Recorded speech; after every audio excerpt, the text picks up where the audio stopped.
Bradford को mini Pakistan भी कहा जाता है। ब्रैडफोर्ड की टोटल 4 पार्लियामेंट्री सीट हैं, जिनमें से 2 सीट्स, एक ब्रैडफोर्ड ईस्ट और ब्रैडफोर्ड वेस्ट, ऐसी सीट्स हैं जिस पे पिछले कई सालों से British Pakistani, British Kashmiri member of parliament Naz Shah MP और इमरान हुसैन MP यहाँ से मुंतखब हुए थे। लेबर पार्टी ने एक बार फिर इमरान हुसैन और नैस शाह को अपने पार्टी टिकट्स दिए हैं, लेकिन अब की बार जो यहाँ पर होने वाले इंतखाबात हैं वो उनकी सूरत-ए-हाल, ये कहना गलत नहीं होगा कि पूरे बरतानिया या शायद पूरे वेस्टर्न यूरोप से मुख्तलिफ नौइयत के यहाँ पर इंतखाबात हो रहे हैं। आपको याद होगा, हमने यहाँ से आज से चंद साल कबल रिपोर्ट किया था कि यहाँ पर किस हद तक बरादरीज़म और तासब और नफ़रत की सियासत बाज़ एरियाज़ में, बाज़ पॉकेट्स में की जाती है। चंद अफराद इस तरह की सियासत कर रहे हैं। अब की बार ये लगता है कि माहौल ना सिर्फ ये कि बेहतरी के लिए बदला नहीं, बल्कि हालात बहुत ज़्यादा ख़राब हो चुके हैं। यहाँ पर जो दोनों ब्रैडफोर्ड ईस्ट और ब्रैडफोर्ड वेस्ट से जो लेबर पार्टी और कंजर्वेटिव पार्टी की जो मेन टिकट होल्डर्स हैं, उसके अलावा बहुत बड़ी तादाद में, रिकॉर्ड तादाद में यहाँ पर बहुत सारे इंडिपेंडेंट्स हैं, अब की बार वो भी हिस्सा ले रहे हैं। सूरत-ए-हाल इस हवाले से भी दिलचस्प है कि जो यहाँ पर जो इंडिपेंडेंट्स जो इंतखाबात में हिस्सा ले रहे हैं, उन्होंने आज से कुछ अर्सा कबल जहाँ पर होने वाले मुकामी लोकल कौंसल्स के इलेक्शंस में ना सिर्फ ये कि वो जीते हैं, बल्कि बाज़ वार्ड्स में जो मुख्तलिफ कैंडिडेट्स जो अब खड़े हैं मेंबर ऑफ पार्लियामेंट बनने के लिए, उन्होंने हज़ारों की तादाद में उन्होंने और उनके ग्रुप्स ने वोट दिए। यूँ जो लेबर पार्टी का यहाँ पर जिसको स्ट्रॉन्ग वोट समझा जाता था, सेफ सीट समझी जाती थी, वो वाली बात अब नहीं रही। यहाँ पर जो ख़ास तौर पर जो थर्ड जनरेशन और जो नौजवान नस्ल के लोग हैं, उनकी अब पॉलिटिकल प्रायोरिटीज़ बहुत हद तक बदल चुकी हैं। अब बहुत बड़ी तादाद में यहाँ पर एक्टिविज़म नज़र आ रहा है, जो कि एक पॉजिटिव बात है। लेकिन डाउन साइड इसकी ये है कि बाज़ एरियाज़ जहाँ पर लिटरली नो गो एरियाज़ बन चुके हैं दूसरे पॉलिटिशियन के लिए। बाज़ ऐसे एरियाज़ हैं जहाँ पर अगर एक किसी पार्टी का बंदा खड़ा है, चाहे वो इंडिपेंडेंट है या किसी बड़ी पार्टी से है, उस एरिया में जो दूसरा जो कैंडिडेट है, उसको न सिर्फ उसके लोगों को आने की इजाज़त नहीं है, बल्कि वहाँ पर उनके पोस्टर्स फाड़े जाते हैं, वहाँ पर खुलेआम यहाँ पर बदमाशी होती है।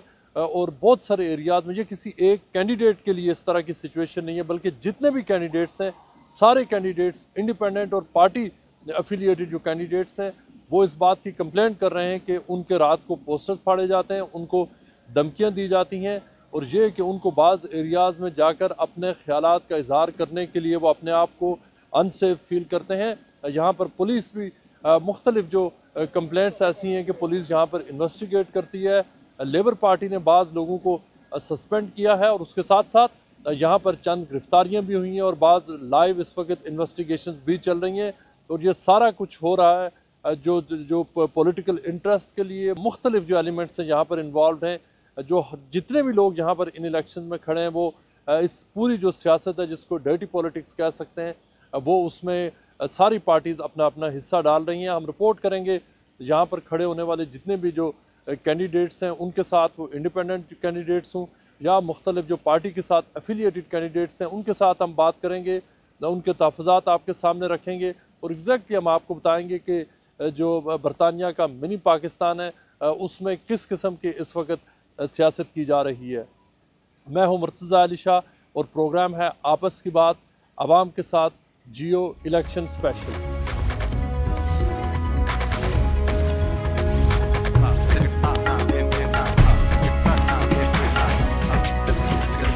ब्रैडफोर्ड ईस्ट की कॉन्स्टिट्यूंसी से ब्रिटिश पाकिस्तानी कम्युनिटी एक्टिविस्ट और मकामी कौंसलर तलत सजावल यहाँ पर खड़े हैं, और उनके जो मेन यहाँ पे ओपोनेंट है वो लेबर पार्टी के इमरान हुसैन हैं, जो इससे पहले जो मेंबर ऑफ पार्लियामेंट यहाँ पे रहे, और एक बार फिर वो यहाँ से लेबर पार्टी ने उनको टिकट दिया है। लेकिन इस इलेक्शन की एक बहुत ही अहम बात यह है कि तलत सजावल ने जो आज से सिर्फ चंद हफ्ते कबल होने वाले जो इंग्लैंड की जो मकामी जो लोकल कौंसल्स के इलेक्शंस थे, उसमें उन्होंने एक अपना ग्रुप क्रिएट किया, और तकरीबन 7 काउंसलर्स हैं जो इंडिपेंडेंट जो उनके ग्रुप के हैं, वो जीते हैं, और उन्होंने तकरीबन 25,000 तक उन्होंने वोट्स लिए हैं। अब तलत सजावल जो मुकामी कम्युनिटी एक्टिविस्ट हैं, एक स्पोर्ट्स सेंटर चलाते हैं, यूथ के साथ काम करते हैं, वो खुद जो उनका प्लान ये है कि वो इन इलेक्शन में हिस्सा लें और बरतानवी पार्लियामेंट का हिस्सा बनकर वो समझते हैं कि इस इलाके को वो बेहतर अंदाज में रिप्रेजेंट कर सकते हैं। इससे कबल वो भी एक ज़माने में लेबर पार्टी का हिस्सा थे, लेकिन अब उससे वो अलग हो चुके हैं। तलत चावल साहब, आपने फर्स्ट ऑफ ऑल ये बताइए कि लेबर पार्टी क्यों आपने छोड़ी, और ये कि आपने अपना इंडिपेंडेंट ग्रुप बनाया क्यों? क्या बेहतर नहीं था कि आप जो एक मेन स्ट्रीम का आप हिस्सा रहते और वहीं रहकर उन्हीं फोरम्स पर आप बात करते? नहीं सर, मैंने तो लेबर पार्टी तब छोड़ी थी जब डर्टी पॉलिटिक्स खेली गई थी और मुझे साइड लाइन किया गया था, तो इसीलिए मैंने वहाँ पे इरादा कर लिया था कि मैंने खड़ा होना है, लेबर पार्टी के साथ हो या इंडिपेंडेंट हो। तो इसीलिए उस प्रिंसिपल पर मैं खड़ा रहा कि मैं इंडिपेंडेंट ही लड़ूंगा ये इलेक्शन। जो मुकामी कौंसिल के इलेक्शन हुए उसमें आपके लोग यहाँ से जीते और वो तो आपके लिए एक सिग्निफिकेंट बूस्ट है, लेकिन फिर भी जो कौंसिल है उसमें ओवरऑल जो मेजॉरिटी है वो तो कंट्रोल भी लेबर के पास ही है। तो आपका कितने अब आपके लोग हैं जो आपके ग्रुप के यहाँ से खड़े, और आपकी इन इलेक्शंस में क्या उम्मीद है आपकी, आपको कितने वोट मिल जाएंगे? इंशाल्लाह हमारे तो अभी 10 हैं, तो ये कभी नहीं हुआ पहले कि 10 इंडिपेंडेंट काउंसिलर बने ब्रैडफोर्ड सिटी हॉल में। तो ये अल्हम्दुलिल्लाह ये मई में हम फिर से जीते हैं, मैं तीसरी दफ़ा जीता हूँ।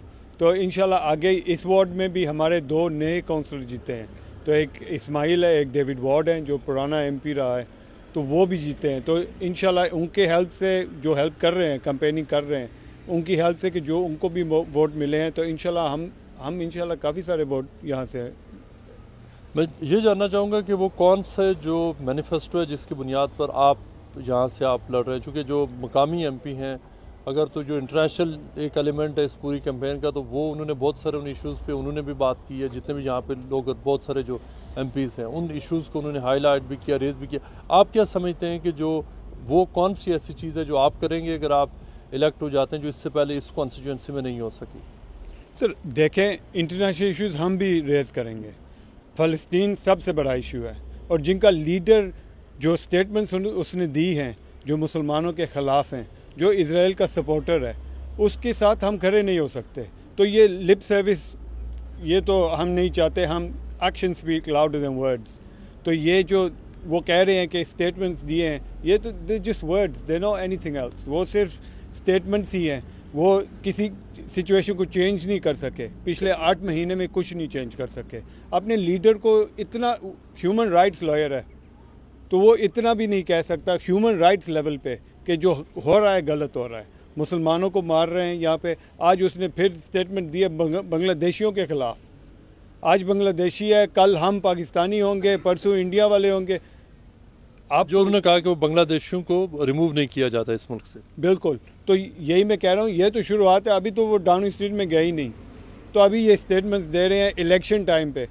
तो आप खुद अंदाज़ा लगा सकते हैं कि ये कैसा आदमी है ये, और ये सिर्फ पावर चाहता है, ये सिर्फ चाहता है कि मैं प्राइम मिनिस्टर, हर हालत में मैं प्राइम मिनिस्टर बनूँ, जो लोग सुनना चाहते हैं वही मैं कहूँ, क्योंकि इमिग्रेशन का काफ़ी ज़्यादा मसला है, काफ़ी सारी बात है, और ये जो UK के रहने वाले हैं उनको इमिग्रेशन से काफ़ी सारी दिक्कत है। ये बताएं कि जो जिन इश्यूज़ की आप बात करें, इसके ऊपर जितने भी एटलीस्ट जो British Pakistani, British Kashmiri MPs हैं, उन्होंने बोले भी हैं गज़ा के इशू पे, और उन्होंने अपनी शैडो पोजीशन से बहुत सारों ने रिज़ाइन भी दिया। तो वो अपनी कैपेसिटी में जो कर सकते थे वो तो उन्होंने किया है ना सर। उन्होंने ये बात करनी थी कि पार्टी को छोड़ना था। अच्छा, आपका मुतालबा ये है कि वो पार्टी ही छोड़ देते? बिल्कुल, पार्टी ही छोड़ देते। कैसे इस लीडर के साथ खड़े हो सकते हैं? अगर यही लोग मोदी के गवर्नमेंट में होते तो यही कहते उस दफ़ा भी कि ये बस नहीं, हम इससे बात करेंगे, यहाँ पीछे से अंदर हम ये सब कुछ मसला ठीक कर देंगे। नहीं करते। ये ह्यूमन राइट्स के ख़िलाफ़ ये जो इनका लीडर है, ये सिर्फ पावर के पीछे है, और ये जो भी करेगा इसराइल के कहने पे कर रहा है, उनसे फंडिंग ले रहे हैं, उनके कहने पे कह रहे हैं, तो मुसलमानों के ख़िलाफ़ हैं ये। तो उस बेसिस पे इनको इतने काउंसलर रिज़ाइन किया है उन्होंने यहाँ UK में, उन्होंने अपने प्रिंसिपल और मॉडल्स पे रिज़ाइन किया है। हम कह रहे थे कि अगर ये रिज़ाइन करते, हम इनकी आज सपोर्ट करते। अच्छा देखिए, ये क्या एक हार्ड पोजीशन नहीं बन जाती कि अगर जो एटलीस्ट टेबल पे तो हैं, उनकी आवाज़ कुछ है, और अब तो वो ये भी कह रहे हैं कि जो हमारे जो MPs हैं उनके प्रेशर की वजह से लेबर ने मैनिफेस्टो में फ़लस्तीन की रिकग्निशन का उन्होंने एक क्लॉज भी डाली है। एटलीस्ट कुछ तो हुआ है वहाँ पे, और ये एक्सट्रीम हार्ड पोजीशन नहीं बन जाती इनके लिए भी कि वो पार्टी छोड़ दें, फिर तो वो एक एक्सक्लूड कर लेंगे अपने आप को पूरे पॉलिटिकल प्रोसेस से। नहीं सर, ये टेबल, मुझे नहीं पता किस टेबल की बात कर रहे हैं, क्योंकि इस टेबल की टांगें ही टूटी हुई हैं। ठीक है, तो ये 8 महीने में किस टेबल पे बैठे हुए हैं ये? अभी इलेक्शंस है, अभी वही कहेंगे कि जो लोग सुनना चाहते हैं। हम ये पॉलिटिक्स है सर। अच्छा, ये बताएं कि हमने यहाँ मुख्तलिफ कैंडिडेट से ब्रैडफोर्ड में बात की है और सब की ये कंप्लेंट है कि उनका जो कैंपेन के दौरान उनको बहुत सारे यहाँ पे मसाइल का सामना है। लोग कह रहे हैं कि उनके पोस्टर फाड़े जा रहे हैं, अनोनिमस नंबर से उनको कॉल आकर उनको गालियाँ दी जाती हैं, थ्रेट्स दी जाती हैं, इंटिमिडेशन है, हरासमेंट है। आपके साथ भी कुछ हुआ है? हमारे भी पोस्टर भी फाड़े गए हैं यहाँ हमारे लिटिल ऑटो वार्ड में। 3-4 दिन पहले किसी ने आग लगाने की कोशिश की है, तो पुलिस पोस्टर को, किसी के घर पे लगा हुआ पोस्टर, वो अंदर सो रहे थे और उन्होंने आग लगाने की कोशिश की है। तो अभी पुलिस इन्वेस्टिगेशन कर रही है, इंशाल्लाह कोई ना कोई पकड़ा जाएगा और उसको इंशाल्लाह सज़ा भी होगी। टीम तो आपकी काफ़ी बड़ी नज़र आ रही है, आपके पीछे कौन पड़ गया? सर पढ़ने वाले तो पढ़ जाते हैं, पर हमारा यही है कि सिर्फ इलेक्शन टाइम पे पढ़ते हैं हमारे पीछे, और किसी दिन नहीं पढ़ते, नहीं करते और किसी दिन रब्ता नहीं करते, सिर्फ इलेक्शन टाइम्स पे ये होता है। तो आप भी सोच सकते हैं कि किसकी हरकतें हैं ये। हमारे अपोनेंट्स काफ़ी सारे हैं। तो आपने क्या पुलिस को, चाहे जो भी आपके ओपोनेंट्स हैं, पुलिस ने आपने उनको उनके नाम दिए हैं कुछ इस हवाले से कि कौन लोग हो सकते हैं? कुछ सीसीटीवी फुटेज को, आपको कुछ इंडिविजुअल्स के ऊपर शक सस्पिशन तो होगी? नहीं, सीसीटीवी फुटेज भी है, पुलिस वालों ने इन्वेस्टिगेशन शुरू की हुई है, एक अरेस्ट भी हुआ है। अभी केस तो चल रहा है, इन्वेस्टिगेशन चल रही है, तो इंशाल्लाह वो भी अपने मकाम पे आ जाएगा इंशाल्लाह। अच्छा, ये बताएं कि इस तरह की जो पॉलिटिक्स है, इस तरह का कल्चर होना, ये यूके में होना, ये तो हमने पहले नहीं सुना था। और इससे पहले भी यहाँ पे एक मैंने कैंपेन कवर की थी, उसमें भी काफ़ी वायलेंट एलिमेंट था, लेकिन अब की बार तो लग रहा है कि कोई फिल्टर्स रहे ही नहीं है। अभी तो जाहिर सी बात है सर, ये इनको पहले से ऐसा कोई मुकाबला आया ही नहीं है, आपको सही बात बताएं, क्योंकि आप पहले तो ये आसानी से बन जाते हैं, तो अभी कंपटीशन है। एक और ये बात बताएं कि यहाँ पे अगेन एक जनरल कंप्लेंट ये है कि यहाँ पे एकदम नज़रियात नहीं बल्कि बरादरी एलिमेंट, बरादरी पॉलिटिक्स और जो ट्राइबलिज्म है उसकी बेस पर भी यहाँ पर लोग वोट मांग रहे हैं, और शायद जो पूरा एक कल्चर सामने आया जिसमें इंटिमिडेशन या दूसरे बहुत शामिल, क्या ये हो रहा है सारी अतराफ से? ये देखें, इलेक्शंस में हर बंदा अपने बंदों से पहले रब्ता करता है वोटों के लिए। दोस्त यार, फैमिली, रिश्तेदार जो भी हैं, सब की सपोर्ट चाहिए हमें। तो हम जाहिर सी बात है सबको ही अप्रोच करेंगे और सबको कहेंगे कि हमें वोट दो, हमारी सपोर्ट करो। तो ये जो कल्चर जो बरादरी पॉलिटिक्स का है, ये तो इन्होंने पहले से शुरू किया हुआ है, ये तो पुरानी बात है, ये तो नई बात तो नहीं है यहाँ ब्रैडफोर्ड में।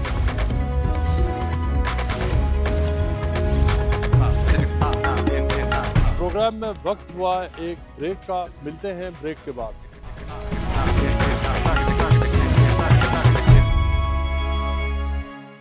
Welcome back after the break. चलते हैं प्रोग्राम के नेक्स्ट सेगमेंट की तरफ।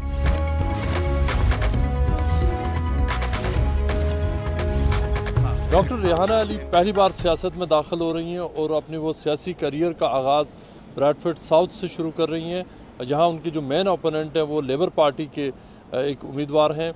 डॉक्टर रेहाना की स्टोरी बहुत ही दिलचस्प है कि वो सियासत में क्यों आई। वो कैम्ब्रिज से ग्रेजुएट हैं और वो यहाँ पर उनके भाई का इस्लामाबाद में कत्ल हुआ था आज से तकरीबन 2 साल पहले, और उसके बाद उनका कहना है कि उन्होंने यहाँ पर मुख्तलिफ 4 से 5 जो मेंबर ऑफ़ पार्लियामेंट से जो सारे लेबर पार्टी से हैं उनसे रब्ते किए कि उनको और उनकी फैमिली को इंसाफ दिलाया जाए, हुकूमत पाकिस्तान से बात की जाए, लेकिन उनका ये दावा है कि उनकी उस वक्त हेल्प नहीं की गई।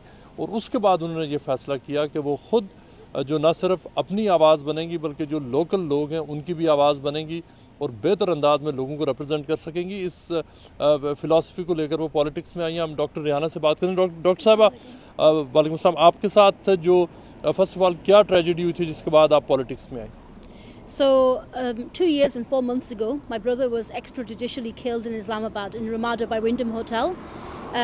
I sought justice in Pakistan, and the trial is currently in the Sessions Court, but I had great difficulty with Islamabad police, with the Sessions Court, that I had to go to the High Court, and I'm continuing to pursue that trial because my brother deserved justice and our family deserved justice.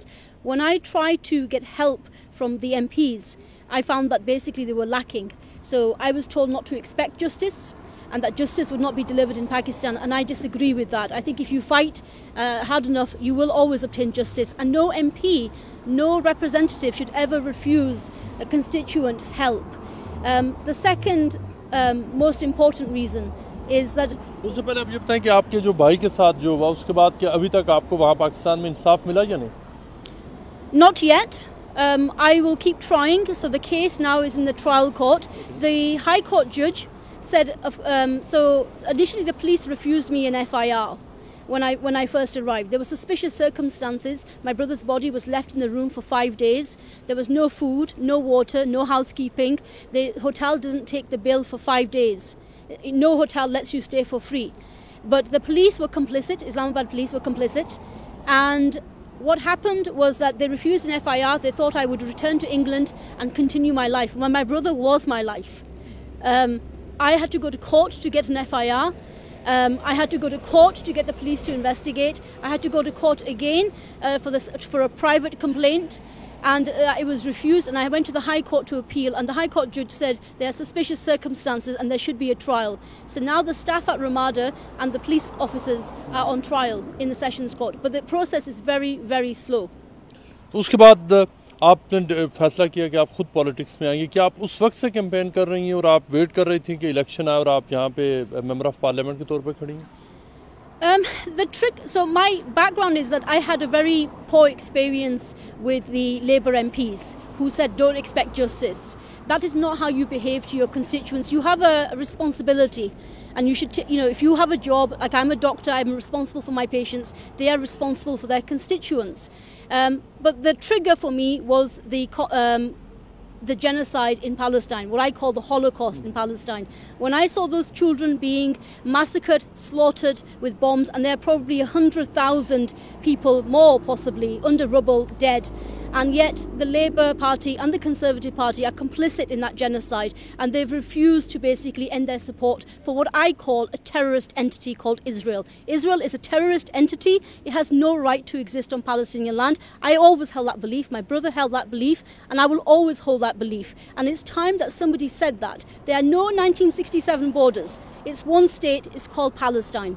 And आपको अगर इसमें जो आप यहाँ से आपके chances क्या लगते हैं, जो रियलिस्टिकली स्पीकिंग के जिस तरह का एरिया है जहाँ पर ब्रैडफोर्ड में पॉलिटिक्स होती है हर दफ़ा, और आपको क्या उसमें लगता है कि आपके चांसेस एग्जैक्टली क्या है? मैं थोड़ी जी अपनी ज़बान कोशिश कर सकूँ. I think the chances actually are good. So the election थोड़ी जी जल्दी अनाउंस किया सने. That's a disadvantage to independence. But Jira response at doorstep actually changaya. Actually not just Muslims Musliman akhnin actually asan a party was na vote karne because a genocide support kita ne. Okay, 70-80% for sure Muslims akhnin mein ki actually independent support karsa. Dusri gal hai even jire goren jire English log ne or also akhnin that a Labour Party, the Conservative Party asan ki represent nahi karne. Now sare bande ki story samjhni chahiye that 25% of the UK MPs are funded by the Israel lobby. Okay, this is not a democracy. This is a foreign group, and my campaign is that Britain should be run for Britain. It should be Britain first, not Israel first. Bradford South से George Galloway की workers party की तरफ से British Pakistani community activist Harry Boota यहाँ से इंतखाबात में हिस्सा ले रहे हैं, और उनके जो मदे मुकाबल हैं जो यहाँ की मेन जो इस वक्त जो पार्टी है इस एरिया की लेबर पार्टी, उसके जो कैंडिडेट हैं जो पिछले कई सालों से जीतते चले आ रहे हैं। अब की बार हैरी बूटा साहब ये समझते हैं कि उनके पास जो वर्कर्स पार्टी के प्लेटफॉर्म से ऐसा विजन है कि जहाँ के जो वोटर्स हैं वो उनके सामने अपने एजेंडा रख रहे हैं कि वो उनको कामयाब कराएं। हैरी बूटा साहब, सबसे पहले आप ये बताएं कि आपका नाम अनयूजुअल, आपका नाम कहाँ से आया, मोहम्मद बूटा से हैरी बूटा? मुर्शद साहब, बहुत अच्छा सवाल आपने पूछा है, क्योंकि ये मैंने एक्सप्लेन करना पड़ता है जगह जगह पर। इस कहीं भी इलेक्शन में मैं खड़ा हुआ तो मैंने हैरी बूटे के नाम से इलेक्शन लड़ा, और दुनिया मुमकिन मुझे हैरी बूटे के नाम से जानती है। और इस वक्त मैंने वो इलेक्शन के बाद कहते थे कि आप क्या मुसलमान हो, गोरे हो, या अपना सिख हो, या क्या हो रहा है हैरी बूटा। तो इस वक्त मैंने लीफलेट पर लिखा हुआ है मोहम्मद हैरी बूटा।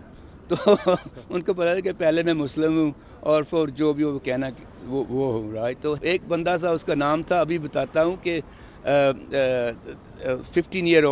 15 साल की उम्र थी, और उसने मुझे कहा इसको हैरी कहिए। हम 15-20 जाने थे कमरे में, हैरी, वो हैरी बन गया। वो 1973 से बस हैरी चल रहा है। हरी भुट्टो साहब, आप पॉलिटिक्स में तो बहुत पहले से हैं, लेकिन ये बताएं कि आपने क्यों फैसला किया कि जॉर्ज गैलोवे की पार्टी आपके लिए? जे पीछे 8 माह से जो कुछ हो रहा है, जो जुल्म सितम हो रहा है दुनिया पर, जो गज़ा इसराइल जो कर रहा है, इस लिहाज से मैंने देखा है कि कोई भी पार्टी इस मसले पर ज़बान नहीं उठा सकती। सिर्फ एक बंदा जो उठा रहा है वो जॉर्ज गैलोवे है। तो अगर वो इतना दलेर है कि वो इस चीज़ की ज़बान उठा रहा है इस मसले के लिए, तो मैंने सोचा कि मेरा भी साथ उसके साथ ही बनता है और मैं उसके साथ। अच्छा, जॉर्ज गैलोवे ने आवाज़ तो ज़रूर उठाई है, लेकिन इसी हल्के से इमरान हुसैन है, उन्होंने अपनी पोजीशन से रिज़ाइन किया। गज़ा के इशू पे नाज शाह एमपी थी, उन्होंने रिज़ाइन किया। जो यहाँ के जो 2 पाकिस्तानी ओरिजिन जो एमपीज़ थे, उन्होंने तो वो सारा कुछ किया जो उनको करना चाहिए था। अली भाई, मेरे कहना ये है कि उन्होंने तो आवाज़ उठाई है, मगर रंग तो वही लगा हुआ है। लेबर तो लेबर का ही है उनके साथ, राइट। अब जो लेबर का लीडर जो कह रहा है कि हम उनका पानी बंद कर सकते हैं, उनकी बिजली बंद कर सकते हैं, ये तो बहुत शदीद जुल्म है। अच्छा बताइए, इससे पहले जॉर्ज गैलोवे यहाँ ब्रैडफोर्ड की कॉन्स्टिट्यूंसी से जीते भी हैं, लेकिन उसके बाद वो री इलेक्शन में वो लोगों ने उनको वोट बिल्कुल नहीं दिए थे। तो क्या मतलब वो एक डिफरेंट एरियाज से जीत तो जाते हैं, लेकिन उसके बाद वो सिर्फ वन मैन शो ही हैं। उनके पास वो वाला जो पार्लियामेंट में जो एमपीज़ के नंबर बढ़ने चाहिए थे, वो तो अभी तक नहीं हो सका। मज़े की बात यह है कि 2015 में मैं ब्रैडफोर्ड वेस्ट में आया था यूकिप के टिकट पर, और मैं जॉर्ज गैलोवे के ख़िलाफ़ खड़ा हुआ था और नाज शाह उस वक्त जीत गई थी। सो I have known George Galloway for the last 10 years now. We've been friends, we've never been enemies. George Galloway is a seasoned politician. For nearly 35-40 years वो politician है। वो Labour का over 20 years, 30 years he was a politician for Labour. So ये नहीं कह सकते कि वो सियासतदान नहीं है। तो उसने अपनी एक प्रिंसिपल पर Labour छोड़ी थी, right? अब जो काम कर रहा है उसके बाद उसने रिस्पेक्ट पार्टी बनाई। रिस्पेक्ट पार्टी से अपने बंदे खड़े हुए, यहाँ आया, ब्रैडफोर्ड वेस्ट में इलेक्शन लड़ा रिस्पेक्ट पार्टी के, और वो जीता भी था। ओके, उसके बाद जो होया था, उसने जो नहीं किया ना, कि उसने काम हमारी आंखों में उसने काम नहीं किया ब्रैडफोर्ड वेस्ट के लिए। तो 2015 में उसको इस्तीफ़ा दिया गया अवाम की तरफ से कि you haven't work for us. Now what's happened is in February वो जीता, रॉचेस्टर से जीता, और अब उसको पता है कि अगर मैं काम नहीं करूँगा ना, हाँ जी, तो मैं गया इंशाल्लाह वो जीतेगा रॉचडेल में। हमारा पार्टी का लीडर है, और ये पार्टी 2019 की बनी हुई है, ये नई 2019 की है। स्टिल फेयरली यंग, बट माशाल्लाह it will go for strength to strength. We have got 153 candidates standing. एक बड़े अरसे से बरतानिया में Raja Nijabat Hussain Kashmir self determination movement के नाम से ग्रुप चला रहे हैं, और इस ग्रुप के तहत उन्होंने यहाँ पे जो मुख्तलिफ जो कई दर्जन जो क्रॉस पार्टी एमपीज़ हैं, उनके उन्होंने यहाँ पर ग्रुप्स के ज़रिए उन्होंने मसला कश्मीर को जो हमेशा हाईलाइट किया बरतानवी पार्लियामेंट में और पार्लियामेंट से बाहर भी। वो ब्रैडफोर्ड के रहने वाले हैं, जहाँ इस वक्त जो कांटेदार मुकाबले एक्सपेक्टेड है 4 जुलाई को। हम उनसे बात करते हैं।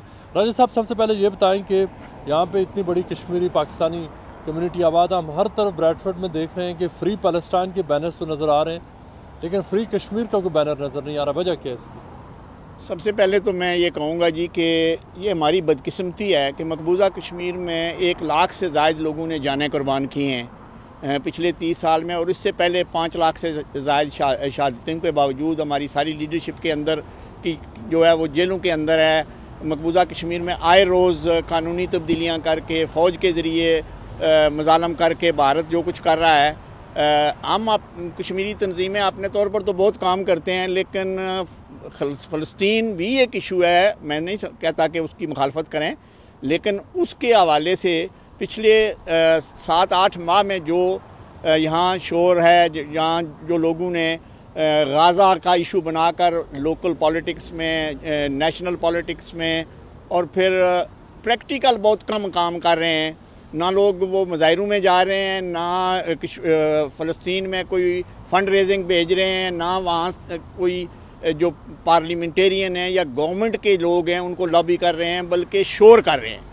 और मेरा ये कहना है कि इस तरह पोस्टर लगाकर फ़लस्तीन के हक़ में अगर यही लोग कश्मीर के हक़ में ये पोस्टर लगाते, कश्मीर के हक़ में ये कैंपेन चलाते, तो आज हमारी पोजीशन डिफरेंट होती।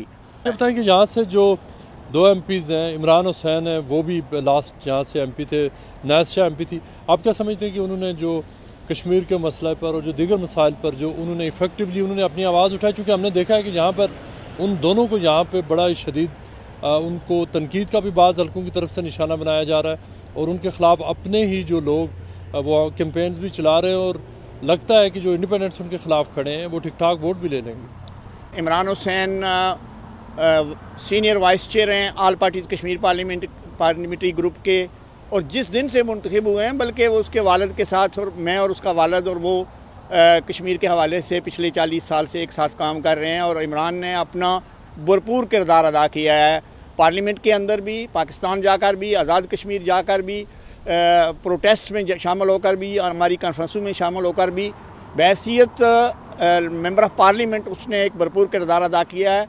मैं उससे डिनाई नहीं करता और ना ही नाज शाह ने कोई कमी छोड़ी है। नाज शाह ने एक कश्मीर की एक हकीकी बेटी होने का किरदार अदा किया है। मेरे साथ ये दोनों पाकिस्तान और आज़ाद कश्मीर भी गए हैं, यहाँ भी जब भी हमने बुलाया इन्होंने आवाज़ बुलंद की है। और मैं समझता हूँ इसी तरह फ़लस्तीन के हवाले से भी ये दोनों पार्लिमानी उम्मीदवारों ने भी और हमारे जो तमाम पाकिस्तानी मुसलमान जो पार्लिमानी उम्मीदवार हैं बरतानिया भर में, लेबर पार्टी के हों, कंजर्वेटिव पार्टी के हों, जो माजी में पार्लियामेंट में रह चुके हैं, उन सब ने कश्मीर के हवाले से हमारे साथ, हमारी तंजीम जम्मू कश्मीर तहरीक खुदरादियत के साथ, आज़ाद कश्मीर के लीडरों के साथ भरपूर तावन किया है। तो मैं अपनी कम्यूनिटी से ये ज़रूर कहूँगा कि 2 चीज़ें जहन में रखें। इस मुल्क में पॉलिटिकल सिस्टम है और सिस्टम के तहत 2 बड़ी पॉलिटिकल पार्टीज़ हैं, लेबर पार्टी और कंजर्वेटिव पार्टी। मैं समझता हूँ जिस शख्स को लेबर पार्टी पसंद नहीं है वो कंजर्वेटिव को वोट दे, और जिसको कंजर्वेटिव पार्टी पसंद नहीं है वो लेबर पार्टी को वोट दे।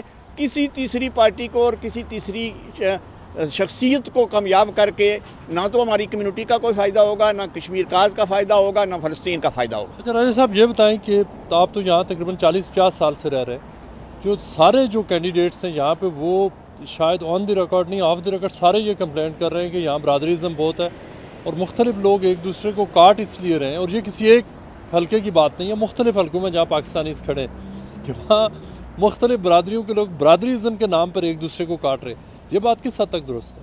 जिन लोगों ने कश्मीर के लिए काम किया है मैं उनके हक़ में हूँ, और मैं बाकी लोगों से भी ये कहूँगा कि ये छोटे छोटे काउंसलर बनाना और अपनी ज़ात के लिए लड़ना और बरादरी के नाम पर लड़ना, इमरान हुसैन जिस कॉन्स्टिट्यूंसी में से मुंतखब है वहाँ हमारी बरादरी सबसे ज़्यादा रहती है, लेकिन हम सारे लोगों ने मेजॉरिटी में हमेशा इमरान हुसैन का साथ दिया है। इसी तरह नाज शाह के हल्के में जाट बरादरी सबसे ज़्यादा रहती है, हमारी बरादरी भी रहती है, लेकिन हमारे लोगों ने भरपूर तरीके से उसको सपोर्ट किया है। और आने वाले इंतखाबात में भी मुझे तवक्को है कि वो लोग नाज शाह को वोट देंगे, इमरान हुसैन को वोट देंगे, और अगर उनको नहीं पसंद करते तो वो कंजर्वेटिव पार्टी को वोट दें।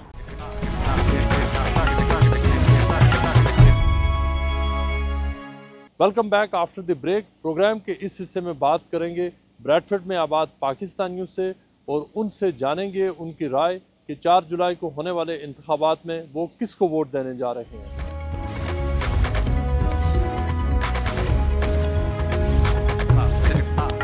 ये मैं ब्रैडफोर्ड में पहले भी आता रहा हूँ, इलेक्शन होते रहे हैं। इसमें मैंने जो महसूस किया है सबसे ज़्यादा एक्टिव है नौजवान। वो अल्लामा साहब का शेर है ना, आईने नौ से डरना, तर्ज कौन पे अड़ना, मंजिल यही कठिन है कौमों की ज़िंदगी में। कि ये जो है ना तब्दीली करने वाले ये नौजवान बहुत मुतहर्रिक हैं, और बिलखुसूस इनके दिल में जो है ना फ़लस्तीनियों के लिए बड़ी हमदर्दी है। ये हर सूरत चाहते हैं कि फ़लस्तीन में जंग बंदी हो, इसलिए ये एक जमात के ख़िलाफ़ है। और बड़े सिविलाइज्ड हैं ये नौजवान, वेल अवेयर, हर बात से वाकिफ़ है। पार्टी तो हम जो वोट देते हैं ना वो तो लेबर को देते हैं, इमरान हुसैन को लास्ट टाइम भी हमने वोट दिया था और अभी भी इरादे कि इमरान हुसैन को हम वोट देंगे। लेकिन अभी जो इंडिपेंडेंट जो आदमी खड़ा है वो फ़लस्तीन का सपोर्ट कर रहे हैं। तो फैमिली में इंशाल्लाह ये भी डिस्कस हो रहा है कि हम उसको वोट दे दें। शायद हम उसको वोट दे देंगे कि वो फ़लस्तीन की आवाज़ उठा रहे हैं, और शायद अगर वो पार्लियामेंट में भी पहुंच गया और फ़लस्तीन का अगर वो आवाज़ उठा रहे तो इंशाल्लाह हम उसको सपोर्ट करेंगे। ये हमारे भाई हैं, हम इंशाल्लाह इनको सपोर्ट करेंगे। और जो ब्रेडफोर्ड के इश्यूज़ हैं, बेहतर तो है कि क्लीनिंग वगैरह और कौंसिल वगैरह को ये स्ट्रीट वगैरह और ये वो सारा क्लीन करना चाहिए और पार्क्स वगैरह को अच्छा करना चाहिए। यहाँ कौंसिल ने जो आपके लट डाउन किया, कौंसिल ने तो लेट डाउन किया, लेकिन यहाँ पे जो काउंसलर हैं या MNAs हैं उन्होंने थोड़ा सा किया है कि इसलिए कि ब्रेडफोर्ड को हम क्लीन चाहते हैं। ब्रैडफोर्ड में किसको वोट दे रहे हैं? हम इमरान हुसैन को वोट दे रहे हैं जी। ये आप लेबर पार्टी को दे रहे हैं? जी लेबर पार्टी को। और उसकी वजह? वो हम लोगों के लिए जो है कह रहे हैं काफ़ी बेहतर है, अच्छे हैं इस बेस पे जो है ना, क्योंकि अपना एक तो जो है वो अपना इमरान हुसैन ने फ़लस्तीन के बारे में बोला है, इस वजह से भी हम लोगों की कोशिश है। और अपना जो है वो कश्मीर के बारे में भी बोल रहे हैं, इस वजह से। सर आप बताइए कि आप किसको वोट दे रहे हैं 4 तारीख? मैं इस दफ़ा वोट दे रहा हूँ तो इमरान हुसैन को दे रहा हूँ। बिकॉज वजह इसकी है कि वाहिद बंदा है जो पार्लियामेंट में अगर कोई बोलता है, कश्मीर पे बोलता है, अगर कोई फ़लस्तीन पे बोलता है, अगर किसकी आवाज़ बुलंद होती है तो सिर्फ एक वाहिद शख्स है पार्लियामेंट में जो इमरान हुसैन। और जिस अंदाज से बोलता है वो मैंने कभी किसी शख्स को इस तरह नहीं देखा। हमेशा कश्मीर पे हो, मसला फ़लस्तीन भी हो। आप ये समझते हैं कि अगर तो ये जो पार्टी प्लेटफॉर्म ज़रूरी है रादर देन कि लोग इंडिविजुअली खड़े हों? और मैं तो पार्टी प्लेटफॉर्म ज़्यादा बेहतर समझता हूँ कि एज ए पार्टी पे हो तो फिर इंशाल्लाह एक आवाज़ होगी, पार्टी की आवाज़ होगी। तो इंशाल्लाह फ्यूचर में हमें नज़र आ रहा है कि इंशाल्लाह मसला फ़लस्तीन और मसला कश्मीर भी इंशाल्लाह ज़रूर हल होगा। और ऐसे कश्मीरी, आपको पता है कि कश्मीर का फर्जंद है क्या नाम इमरान हुसैन, और इंशाल्लाह ये अच्छे अंदाज में कि कश्मीर के मसले को भी और इंशाल्लाह फ़लस्तीन के मसले को भी इंशाल्लाह ज़रूर मनतीक़ अंजाम पे इंशाल्लाह पहुँचाएगा इंशाल्लाह। आप बताइए कि आप इससे पहले किस पार्टी को वोट दे रहे थे और अब किसको दे रहे हैं? जी, I will be voting for independent, and the number one reason, although the individual who's standing for the from the Labour camp, Brother Imran Hussain, is a very good friend of mine. If he was standing for independent, I would have been the first one with him campaigning every single step of the way. But because he's standing for Labour, I personally do not find it within my heart, within my mind to support Labour in any way, shape or form. Why? Because they have clearly, Keir Starmer has clearly stood up for, he has been a voice for a proponent for genocide, and I cannot back him in any way, shape or form. आप बताइए 4 जुलाई को इंतखाबात होने जा रहे हैं, आप जहाँ लोकली एक्टिव भी हैं, तो क्या आपने फैसला किया किसको वोट देने जा रहे हैं? इस दफ़ा मैंने और मेरे दोस्त अहबाब ने ये फ़ैसला किया है कि हम इस दफ़ा एक नौजवान मोहम्मद अली इस्लाम को हम वोट देंगे, उनकी सपोर्ट करेंगे। जो फ़लस्तीन का मसला है उसके ऊपर भी हमें बहुत कंसर्न्स हैं। सबसे पहले जो स्टामर साहब ने, मैं खुद लेबर का पेड मेंबर था लेकिन मैंने अभी लेबर पार्टी छोड़ी है। क्यों? अगर एक तरफ आप देखें एक पार्टी का जो लीडर है अगर वो कोई बयान देता है तो आप उसके अलावा आप मुझे ये कि उसका जो कैंडिडेट है उसको मैं वोट दूं, मैं कैसे उसको वोट दे सकता हूं? तो इस वजह से जो हमारे पाकिस्तानी हैं, आपको यकीन करें आप कि 4 जुलाई को आपको नज़र आएगा कि इंशाल्लाह ब्रेडफोर्ड वेस्ट में मोहम्मद अली इस्लाम एक लंबी लीड। जिन मिसाल का आपने जिक्र किया, आप क्यों समझते हैं कि जो आपके पसंदीदा इंडिपेंडेंट कैंडिडेट है वो ये मसाइल हल करा सकते हैं? वो कैसे करा लेंगे एज एन इंडिपेंडेंट? सबसे पहले सर आप ये देखें कि जो वो किसी का गुलाम नहीं है, उनका जो पार्टी का लीडर है वो उनको रोक देते हैं। अगर मैं लेबर का पेड मेंबर था तो मैं बाहर जाके किसी और मेंबर की किसी की मैं सपोर्ट नहीं कर सकता, लेकिन जब आप इंडिपेंडेंट होते हैं तो आप अपनी बात जाके पार्लियामेंट में खुल के बयान कर सकते हैं। तो लेकिन इसमें पार्टी की पॉलिसियाँ होती हैं, कुछ में पार्टी आपको रोकती है, लेकिन इंडिपेंडेंट कैंडिडेट हैं वो खुल के अपनी बात कर सकते हैं। ठीक है जनाब, आप बताइए आपने कोई माइंड अपना मेकअप किया किसको वोट दे रहे हैं? क्या यहाँ पे ऐसे मसाइल हैं जो आपके लिए तरजीह? जी बिल्कुल, हमने माइंड बनाया हुआ है, हम भी मोहम्मद अली इस्लाम को वोट देंगे। एक तो सबसे पहली वजह जो है वो एक नौजवान है 20 इयर्स का और बड़ी मेहनत कर रहा है। पीछे भी 2 दफ़ा उसने इलेक्शन लड़ा था लेकिन हार गया, लेकिन उसने हार मानी नहीं। तो इस वजह से हम उसको वोट दे रहे हैं कि वो नौजवानों की यहाँ पे जो स्टूडेंट कम्युनिटी है, जैसे हम स्टूडेंट आए थे यहाँ पे और भी बहुत सारे लोग स्टूडेंट आए हैं, तो वो स्टूडेंटों की बात करता है, नौजवानों के रोज़गार की बात करता है। और यहाँ पे सबसे बड़ा मसला जो ब्रेडफोर्ड में मुझे नज़र आता है वो जैसे भट्ट साहब ने भी बात की है कि हस्पतालों का मसला है। NHS का बहुत ज़्यादा मसाइल है यहाँ पे। आप अगर ANI में जाएँ एमरजेंसी में तो आपको कम से कम 10 घंटे तक वहाँ पे मरीज़ को लेके बैठना पड़ता है। तो इन मसाइल की वजह से जो है ना, कौंसल में हमारे जो ग्राउंड देख लें, हमारे पार्क देख लें, लगता ही नहीं ये UK के पार्क हैं। तो इन सारे मसाइल की वो आवाज़ उठाता है। और इससे बढ़कर, सबसे बढ़कर जो सारे मुसलमान हैं या जितने भी हमारी कम्युनिटी है, जो उसको सबसे बड़ी वजह इसलिए वो सपोर्ट कर रहे हैं कि वो फ़लस्तीन के मसले के ऊपर खुलकर बोलता है। तो हमें ऐसा बंदा चाहिए जो खुलकर फ़लस्तीन के मसले के ऊपर बात करे। यहाँ इन्होंने बात की इससे पहले यहाँ ड्रग्स के भी मसाइल हैं, तो क्या एग्जैक्टली यहाँ पे स्ट्रीट्स पे जो रहने वाले लोग हैं उनके मसले मसाइल हैं क्या? जी अस्सलाम वालेकुम। ये इधर काफ़ी ड्रग्स के मसाइल हैं, ठीक है। हमने अक्सर देखा है कि इधर काफ़ी सारी जो यंग जनरेशन है वो ड्रग्स पे लगी हुई है। और नाज शाह इधर की पहले की इधर MP रह चुकी है, लेकिन उन्होंने पहले ये मसला हल नहीं किया। तो हम इनसे ये उम्मीद करते हैं कि जो अली इस्लाम आ रहे हैं या आगे जो ड्रग्स का जो प्रॉब्लम है ये सॉल्व करेंगे, क्योंकि अगर यंग जनरेशन ड्रग्स पर लगेगी तो उनको नुकसान होगा। तो ये ब्रैडफोर्ड की आवाम का एक उनसे उम्मीद है कि जब वो आगे आएंगे तो हमारे काफ़ी सारे मसले अली इस्लाम साहब हल करेंगे। सर आप बताएं कि आप यहाँ पे आपके लिए क्या की ऐसे मसाइल हैं जिनकी बुनियाद पर आप यहाँ पे वोट दें? मेरे नज़दीक तो एक बड़ा मसला, इन्होंने बाकी मसले भी बयान किए हैं, लेकिन एक और मसला जो हमारी ब्रैडफोर्ड की कम्युनिटी है, इधर लोगों के इंश्योरेंस का इशू है। इंश्योरेंस रेट बहुत हाई होते हैं क्योंकि क्राइम ज़्यादा है। जिस तरह ड्रग्स का इशू है तो हर स्ट्रीट नेबर किसी के उन्होंने क्लेम लिए होते हैं, उसकी वजह से इंश्योरेंस का बहुत बड़ा प्रॉब्लम है कि एक नॉर्मल पर्सन अगर किसी क्वाइट एरिया में इंश्योरेंस होगी, उसकी एनुअल इंश्योरेंस होगी 700-800, तो लेकिन इधर है कोई इंश्योरेंस अप्लाई करता है, उसकी इंश्योरेंस नॉर्मली 1 ईयर 2500-600 तक चली जाती है। तो ये सर्वाइविंग में बहुत बड़ा प्रॉब्लम है। और ऐसी और भी कई इश्यूज हैं जो लोकल कम्युनिटी फेस कर रही है। आप बताइए सर, यहाँ काफ़ी अरसे से रह रहे हैं, तो आपने क्या देखा है कि यहाँ पे जो मुकामी काउंसिल है, काउंसलर्स हैं, कैसा रही उनकी परफॉर्मेंस? बेसिकली जो इधर मैंने अभी तक देखा ना लास्ट 2 ईयर से, तो काउंसलर से वाले से जो है ना, वो जो पहले पार्लियामेंट में थे उन्होंने ऐसा कोई काम नहीं इधर ब्रैडफोर्ड के अंदर ना किया। एज अ लाइक कोई बिज़नेस ओपन नहीं किया, कोई बिज़नेस में डेवलपमेंट नहीं आई, कोई रोड्स कहते हैं कि हम इसमें इन्वेस्ट कर रहे हैं प्रॉपर्टीज़ में, ऐसी वैसी कोई चीज़ जो है ना ऐसी नहीं हुई, कोई डेवलपमेंट नहीं हुई, कोई कुछ नहीं हुआ। मैं अभी हमारा वार्ड जो है, हमारे वार्ड में इमरान हुसैन खड़ा हुआ है, ठीक है। मैं उसकी सपोर्ट इसलिए कर रही हूँ कि वो अंदर उसने बहुत शोर मचाया है, कश्मीर के बारे में शोर उसने मचाया है, उसने फ़लस्तीन के बारे में शोर मचाया है, और भी जो दुनिया में जो हमारे मुसलमान के ऊपर जुल्म हो रहा है और किसी मज़हब के ऊपर जुल्म हो रहा है, वो सब के लिए आवाज़ उठाता है। तो इसका ये मतलब नहीं है जी कि अगर वो आवाज़ उठा रहा है तो उसको सपोर्ट करनी चाहिए या बायदा उसको जो है उसके ख़िलाफ़ होना चाहिए, क्योंकि वो ऑलरेडी इस्टेब्लिश है, उसकी ट्रक रिकॉर्ड है। ये जो आज़ाद खड़े हुए हैं, इनका क्या ट्रक रिकॉर्ड है? इनका कोई ट्रक रिकॉर्ड नहीं है। बस सब जो है ना एक बैंड वैगन भी ऊपर जंप कर दिया इन लोगों ने।